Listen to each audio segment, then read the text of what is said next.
question the effort of Herbert Jones. Not one time. No. I watched him play, and you walk away thinking Herbert Jones didn't play hard. See that cut above the right eye that happened in the game. He just continued to battle. He can get knocked down. You can whip his tail, and he comes right back the next day. He can get his tail whipped for a full week. He'll come back the next week for a full month. It doesn't matter. He's not phased. And that's an NBA body. Yes, it is. Yes. He does a lot of NBA stuff other than finding a way to get the ball to go down. That's the issue with Herbert Jones. But he got 10 points all in the second half. Carolina by 10. Reese puts it on the floor. And a rebound pulled down by Garrison Brooks.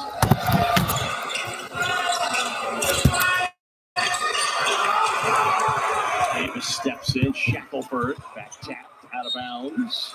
It'll stay with Alabama. Good active circle the post defense by Davis, because he could initially just given up and leaned on the back of Baycott. And he kept circling the play, and fought himself into a good touch. Michigan a winner earlier today as they beat Iowa State. And Juwan Howard's team off to a good start. Still to come, Gonzaga, Southern Miss, and as well Seton Hall and Oregon. 4 ranked teams down here at the Bad Boy Mowers Battle for Atlantis. Quarterfinal number 2, John Chumby and Jimmy Dykes.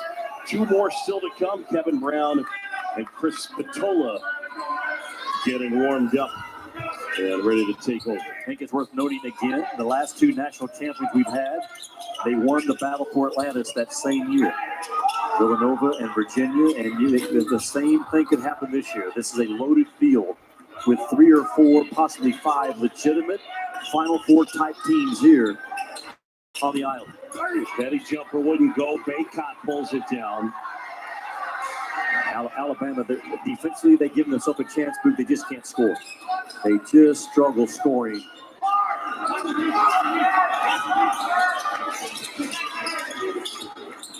Robinson jumper. That's off the mark.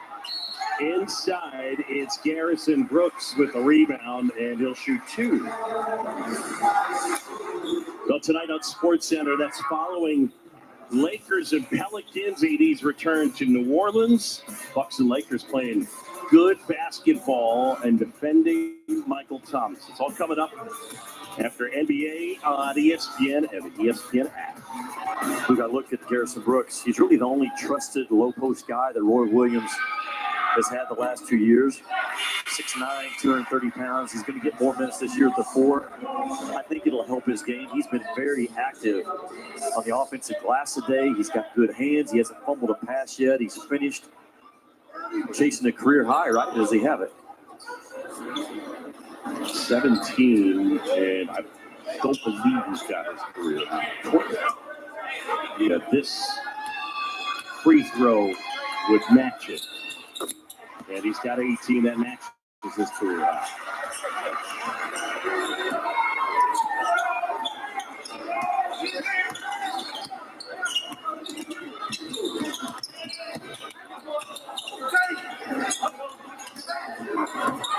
Loose ball. Here's Robinson.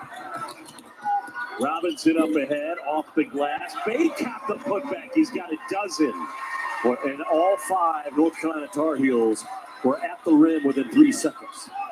The urgency that they run with for 40 minutes is really unmatched in college ball. Make him do something off the bounce. The last possession, he put it on the floor, and he coughed it up. You cannot let John Petty catch and shoot.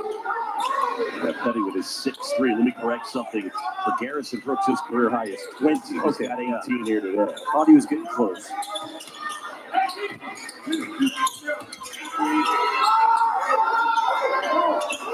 The side step-up ball screen for Cole Anthony to work off of.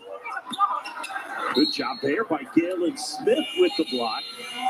3:24 to go.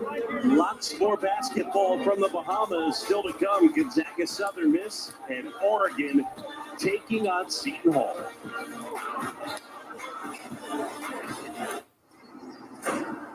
Tell us we can't, and we'll prove you wrong. Knock us down, and we'll get right back up. Call us risk takers, misfits, bad boys. But we know what we want, and it feels like American muscle, looks like advanced engineering, and smells like fresh, cut grass. Bad boy, mow with an attitude. Rated T2M. Slow motion is better than no motion. 4 crews in a black bourbon and we coasting to the spots, set up shop and we posting. Up glasses in the air, yeah, we toasting.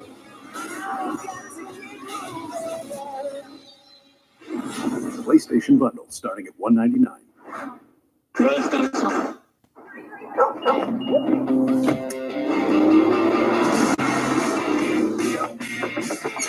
How's it going?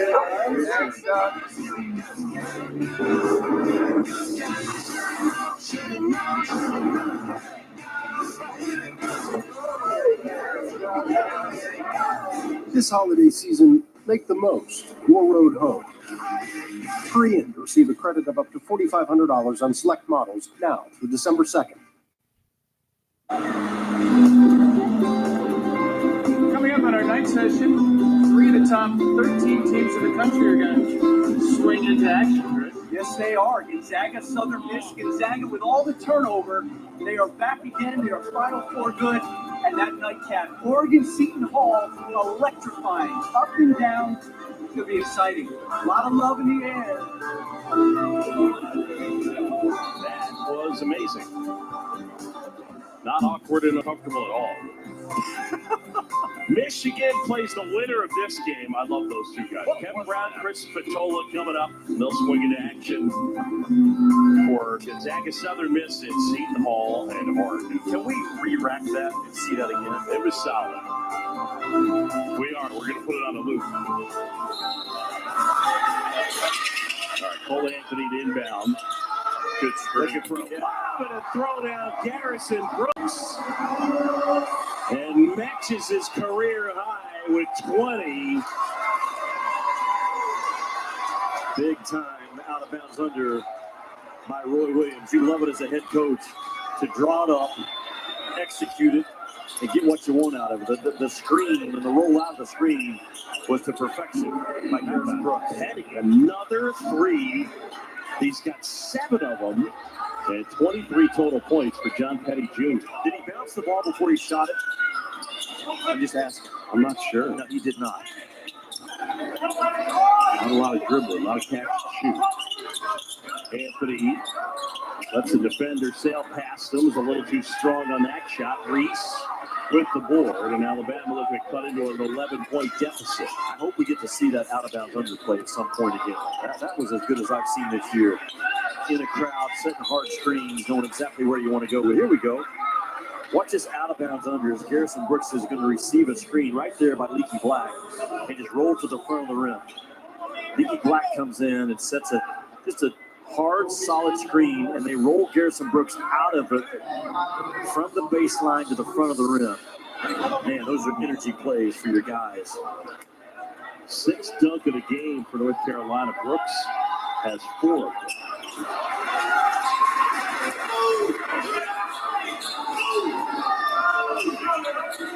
Coming up on 2 minutes to go. And North Carolina leading by 11. You know, Louisville is most likely next number 1. You know who they play next week? Michigan. And you know how I feel about Michigan. I like that team a lot, and I like this kid on the lineup for North Carolina today. They have lacked that big wing scorer, and Brandon Robinson has answered the call, putting the starting lineup after that ankle injury on November the 1st. He's made some big threes for North Carolina today. Shackelford puts it in for North Carolina. I mean, that upcoming schedule, I mean, you're looking at, they play Ohio State, at Virginia, at Gonzaga, and they play UCLA as well. So Roy Williams going on the road. They may play Gonzaga here. There is that possibility of playing Gonzaga here and then going out and playing the Zags out in Spokane. Rematch of that 2017 national championship game that went in favor of Roy Williams and the Tar Heels. So that stretch of finishing up Battle for Atlantis and Ohio State at Virginia, Wofford at Gonzaga, UCLA. That's how you get better. Find out who you are, man. Put your kids through some adversity and some tough times. Watch them grow. Well, we watched Armando Bacot grow as this game has gone on. Much better in the second half than in the first half. Well, I believe I've watched the last 3 games of North Carolina, and he's gotten better every time I put the film on. That just comes as a big guy, learning the speed of the game, the strength you have to play with, but he really pursues the ball. Like, I've seen very few plays, if I'm his coach, that I would stop and say, go get the ball. He's got that wired in about him. Very aggressive. And Kyra Lewis with the bucket. It's a 3. Timeout, Alabama. Crimson Tide within 9. Good ball movement by Alabama. Kyra Lewis has played the entire second half. He picked up that 3rd foul to close up the first half. We thought it put them in a real bind, but the ball moves so much better. And again, Kyra Lewis is the one guy that Nate Oates has that can penetrate, make a pass, and now his teammate is in a closeout situation. No one else for Alabama can do that. That's the value that he has. If you're Roy Williams right now, you know, okay, we're up 9, 90 seconds to go, 91 seconds to go. The press is coming. Don't be surprised by it, and don't look for a foul. Don't expect a foul to be called. Play grown man, strong ball basketball right now and close this game out by going to that free throw stripe. Let's get ready for Michigan tomorrow. But one of the things I would say about Nate Oates' team, how you doing, is the fact that they played really hard. I mean, they've competed the entire day. You know, they're a little undermanned right now. The skill level for Nate Oates' squad is not what it needs to be going forward, but it's going to get there. And the effort has been in place. Those are the things you can't control your first year. Talked to them yesterday in front of a yacht, which, again, if you own a boat that has a boat on the boat, that's a big boat. And that's where we were having our discussion yesterday. He's getting what he wants done in terms of how they're going to play.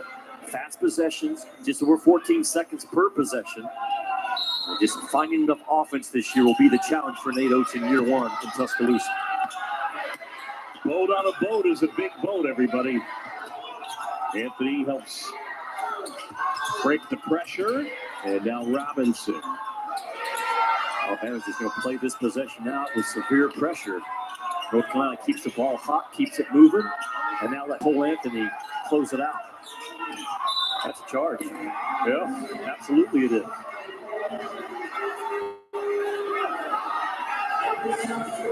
Roy Williams, you get the sense he hasn't loved all aspects of his team's play here today. No, he has not. He has not loved the aspects of it all season long. He'll be the first to tell you this is a good team, not a great team. Not yet. Now, can they get close to a great team? Probably by the end of the day, and that might be good enough this year. Cole Anthony, if there's a freshman that fits the style he was recruited to better, I don't know who it is, because he is built to be a North Carolina point guard. Let it go. Should have shot it, Boog. You should have shot it. 3-point shooter at 6'9". Mickey Black up ahead. That one partially deflected. And then fight for the loose ball. And it ends up with Garrison Brooks. I think Brandon Robinson may have rolled that ankle again. I hope he didn't, but he was grabbing that right ankle on the scrum for the loose ball. He's played awfully well today, coming back in that starting lineup. Yeah, he did not play in their first 4 games. Well, let's see if he's all right. Our player of the game today, brought to you by Bad Boy Mowers. Garrison Brooks matches a career high with 20 points. Garrison Brooks, our Bad Boy Mowers player of the game. North Carolina needs more scoring from someone other than Cole Anthony. Coming in this ball game, Cole Anthony get 23 points a game, and it drops down to Garrison Brooks, averaging 12, and the only other guy in double figures is Armando Bacot. And Roy Williams, again, this is now possibly going to be the 5th game in a row that they don't get 80 points. And this has been a Roy Williams squad that's always averaging in the high 80s, if not low 90s in non-conference play. They may not get there again today. That's just the offensive struggles and the growth that North Carolina is going through right now.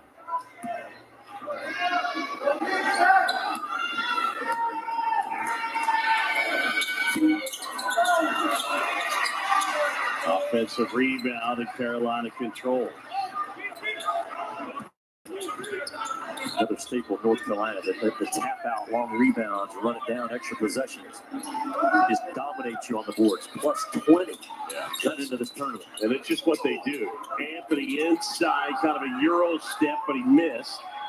And then good hands by Brooks to knock it out of bounds and stop Alabama from getting out and running. How about Brandon Robinson getting right in the grill of Cole Anthony?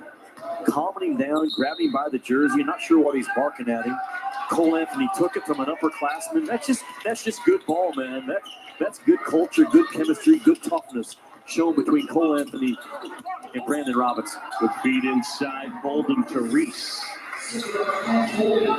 But it's a 7-point game, 14 seconds left, and a foul on Anthony, who will march down to the other end. What's your take on our games coming up tonight? Gonzaga, Southern Miss, and Oregon and Seton Hall. Yeah, we know we haven't talked a lot about Southern Miss, but just one game film I've watched on them. Those guys play hard now. And don't think for a second that Southern Miss isn't going to talk about what Stephen F. Austin did to Duke last night when no one expected it. They were a 28-point underdog. They go in there and win that game. And Gonzaga's the real deal with Killian Tilly, who shoots it at 6'11". I think as good, if not better, than anyone else in the college game. But that last matchup, Boo, Oregon and Seton Hall, that's a real deal now. You cannot be a coward and play in that game. And Peyton Pritchard and Anthony Mathis, a guard combo for Oregon, is outstanding. And they will have their hands full, though, staying up to the beat of Miles Powell, who I was blown away with yesterday in a one-on-one sit-down conversation. See KJ Smith backpedaling there in your screen, wearing dad's number. Kenny Smith's son into the game as the clock ticks down, and North Carolina will win this one. 76-67. Roy Williams and Nate Oates shake hands. It'll be Carolina and Michigan in one semifinal. Garrison Brooks matching a career high with 20 points, and still to come Gonzaga, Southern Miss, Seton Hall, and Oregon. Again, our final here from the Bahamas. 667 North Carolina. It's Alabama. For Jimmy Dykes and our entire outstanding crew, this is John Chaffee saying so long from the Atlantis. Coming up, college basketball live scoreboard. Game 3 of the Bad Boy Mowers Battle for Atlantis. Gonzaga Southern Miss at 7 Eastern ESPNU. Now we send it to the studio. Kevin Connors, Sean Farnham, Seth Green. Hi, Boo. Thanks so much. College basketball live scoreboard. Call a friend. Tell him you're getting ready to watch a dude, right? He doesn't play at one of the Power 5 schools, but Obi Toppin will be in the NBA soon enough, averaging 24.5 points per game in Maui so far. Dayton, Kansas coming your way at the top of the hour. Kevin Connors, Sean Farnham, and the coach Seth Greenberg here. It's the nature of the beast when you talk about one of the best teams in the country, and we're going to parse apart North Carolina all season long. Where are they right now? Undefeated right now. Where are they right now in terms of development, where they'll be at the end of the year? I think they're good, and they do a lot of the Carolina things that we've come accustomed to. They can score in the paint. They can crush on the offensive glass. They were outstanding there today against Alabama.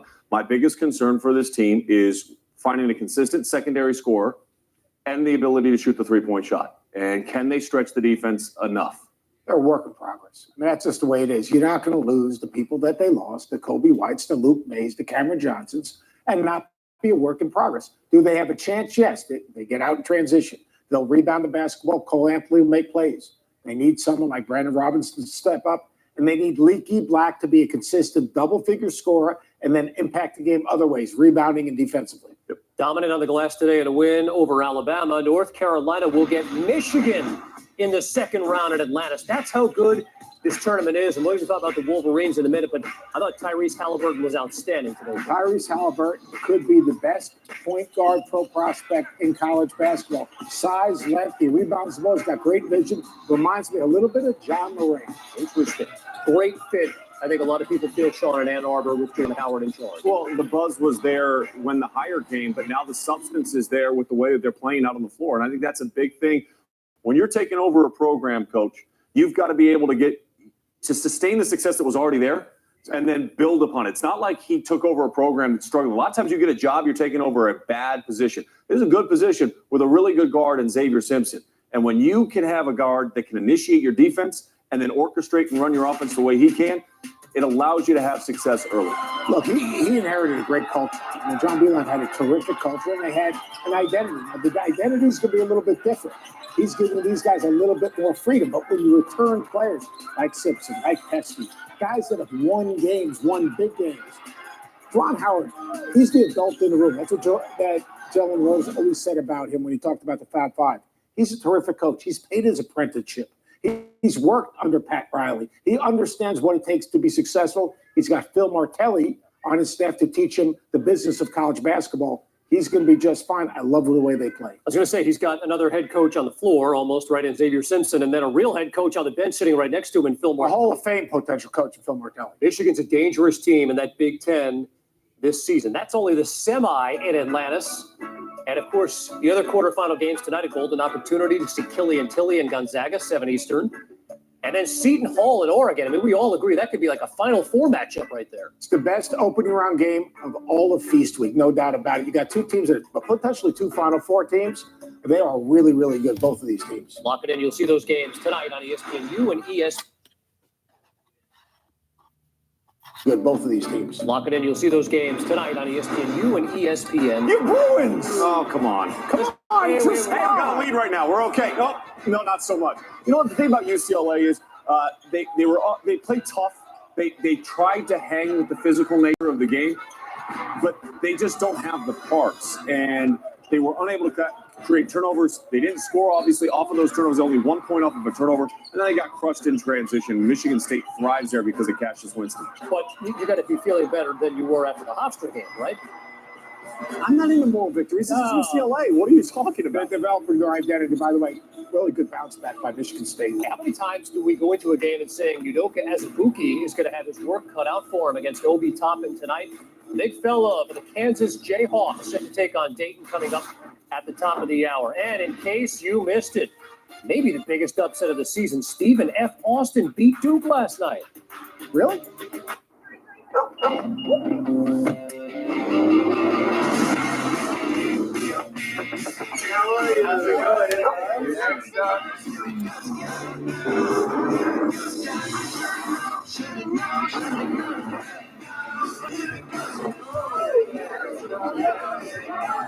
This holiday season, make the most